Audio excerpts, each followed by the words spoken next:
నమస్తే. శ్రీ గురుభ్యో నమ. శ్రీమాత్రే నమ.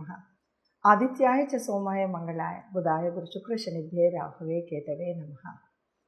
శ్రీమాత శ్రీ మహారాజ్ఞి శ్రీమత్ సింహాసనేశ్వరి చిరగ్నికుండ సంభూత దేవకార్య సముచిత. అందరికీ శుభోదయం. ప్రతి మాసంలోనూ మాస ఫలాలు పక్ష ఫలాలు తెలుపుకుంటూ ఉన్నాం కదా. అదేవిధంగా అప్పుడప్పుడు గ్రహాలు మారుతూ ఉన్నప్పుడు ఈ గ్రహ సంచారాన్ని బట్టి ద్వాదశ రాశుల మీద ఎలాంటి ప్రభావం ఉంటుంది అన్నది కూడా చెప్పుకుంటూ ఉంటాం. అందులో భాగంగా మరి మే 1 నుండి గురుగ్రహం మారబోతుంది. గురుగ్రహం అంటే మనకు తెలుసు చాలా పెద్ద గ్రహం.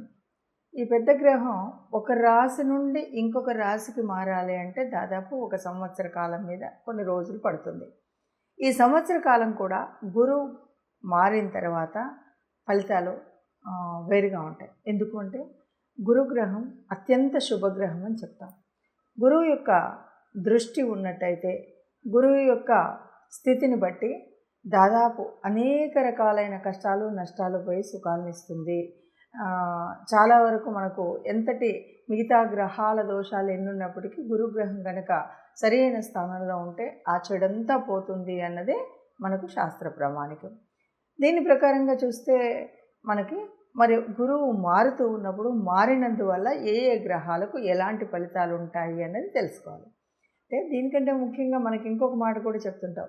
గురుగ్రహం ఎప్పుడెప్పుడు మారుతుందో ఆ మారినప్పుడు తప్పనిసరిగా ఒక నదికి 12 నదులకు 12 సార్లు మనకు పుష్కరాలు వస్తాయి. 12 సంవత్సరాలకు ఒక పుష్కరం వస్తుంది కదా. ఈ గురువు గ్రహం మారినప్పుడు పుష్కరాలు వస్తూ ఉంటాయి అన్నమాట. అలా ప్రతి సంవత్సరం ఒక్కొక్క నదికి పుష్కరాలు వస్తుంటాయి. ఇది గురుగ్రహం యొక్క ప్రత్యేకత. అంతేకాదు అనేక వేల చెడులు నష్టాలు కష్టాలు ఉన్నటువంటి వాటిని ఒక్క గురు దృష్టి ఉన్నట్టయితే ఇవన్నీ కూడా పొడగొడుతుంది అన్నటువంటిదే మనకు తెలిసిన విషయం. మరి ఇప్పుడు ద్వాదశ రాశుల వారికి ఎట్లా ఉందో చూద్దాం. కర్కాటక రాశి. కర్కాటక రాశి వారికి మరి గురువు 11వ స్థానంలో ఉన్నాడు.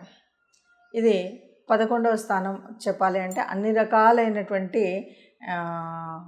ఇది రాజ్యస్థానం కదా, అన్నీ కూడా మనకు దొరుకుతూ ఉంటాయి. 11వ స్థానం అనగానే మనకంతా కూడా 11వ స్థానంలో అన్ని లాభాలు అవి చేకూరుతూ ఉంటాయి. చక్కటి అవకాశం. అయితే గురు దృష్టి కూడా ముఖ్యం కాబట్టి గురు దృష్టి 3వ స్థానం మీద ఉంది. 5 పైన ఉంది, 7 పైన ఉంది. 3వ స్థానం ఇది సోదరుల మీద మన కమ్యూనికేషన్ మీద ప్రభావం చూపెడుతుంది. మనకంటే చిన్నవారైనటువంటి సోదరులు ఎవరైనా ఉంటే వారి యొక్క బాగు ఉన్నతి, వారికి రావాల్సినటువంటి ఉద్యోగాలు, వారింట్లో కలగవలసినటువంటి శుభకార్యాలు ఇవన్నీ కూడా 3వ స్థానం పైన గురువు ప్రభావం వల్ల తెలుస్తుంది. ఇక 5 అంటే మన యొక్క వేద విద్యకు సంబంధించినటువంటి విద్య కావచ్చు, లేదు మన సంతానం యొక్క సంతానం లేని వారికి సంతానాభివృద్ధి, సంతానం కోసం ప్రయత్నం చేసేటువంటి వారికి, అంతేకాదు సంతానం అభివృద్ధి అంటే సంతానం విద్య కానీ, సంతానం ఉద్యోగం కానీ, సంతానపు వివాహం కానీ, సంతానానికి అన్ని రకాలైనటువంటి ఆనందాలు చేకూర్చేటువంటి దృష్టి గురు దృష్టి ఈ రాశి వారికి ఉంటుంది. కాబట్టి ఈ రాశి వారి యొక్క పిల్లలందరూ కూడా చక్కటి ఆనందంతో ఉంటారు. వారి ఆనందం తల్లిదండ్రులకు కూడా ఆనందంగా ఉంటుంది. ఇక 7వ భావం మీద కనబడేటువంటి దృష్టి మూలంగా ఇది 7వ భావం కలత్ర స్థానం. అంటే లైఫ్ పార్ట్నర్ మీద ఇప్పటి వరకు పెళ్లి కానటువంటి వాళ్ళు ఉంటే గురు దృష్టి ఉన్నందుకు చక్కగా వివాహం జరిగేటువంటి పరిస్థితి ఉంటుంది. అంతేకాదు ఇప్పటికే వివాహమైనటువంటి వారి వైవాహిక బంధం బాగుంటుంది. ఒకరికొకరికి అనురాగం ఉంటుంది. ఒకరు చెప్పిన మాట ఒకరు వినేటువంటి పరిస్థితి ఉంటుంది. ఆనందంగా కొనసాగుతుంది. దీంతోపాటు పార్ట్నర్షిప్ వ్యాపారం 7వ స్థానం మనకి పార్ట్నర్షిప్ వ్యాపారానికి సంబంధించింది. ఎవరైనా బిజినెస్ చేస్తుంటే వారు పార్ట్నర్షిప్ వ్యాపారం చేస్తూ ఉంటే కనుక చక్కటి అభివృద్ధిని పొందేటువంటి పరిస్థితి ముఖ్యంగా ఈ రాశి వారికి కనిపిస్తుంది. అంటే కర్కాటక రాశి వారికి కూడా మనం చెప్పాలంటే బాగుంది అనే చెప్పొచ్చు. గురువు దృష్టి వల్ల, గురువు మార్పు వల్ల, గురువు యొక్క ప్రభావం వల్ల కర్కాటక రాశి వారికి చక్కగా ఉంది ఈ సంవత్సర కాలం అని చెప్పచ్చు. మనకందరికీ తెలిసిందే గురుగ్రహం అంటే పెద్ద గ్రహం. రాశి కాలం ఒక రాశి నుండి ఇంకొక రాశి మారడానికి సంవత్సరం మీద ఇంకా కొన్ని రోజులు పట్టేటువంటి గ్రహం ఏది ఉంది అంటే గురుగ్రహం.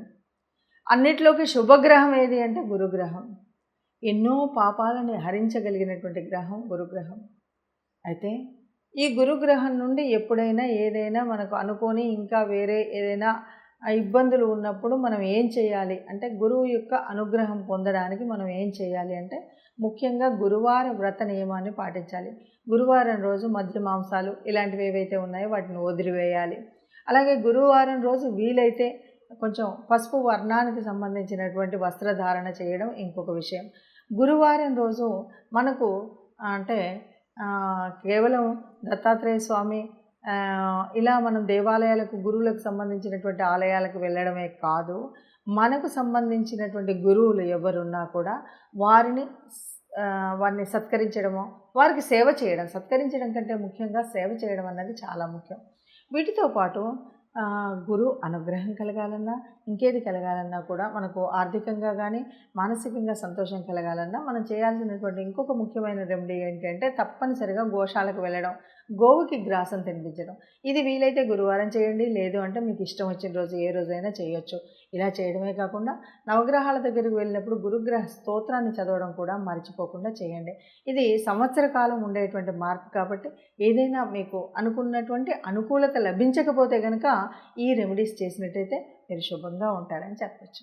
మరి గురుగ్రహ మార్పు వల్ల ఒక్కొక్క రాశికి ఎలా ఉంది అంటే దాదాపుగా అందరికీ బాగానే ఉంటుంది.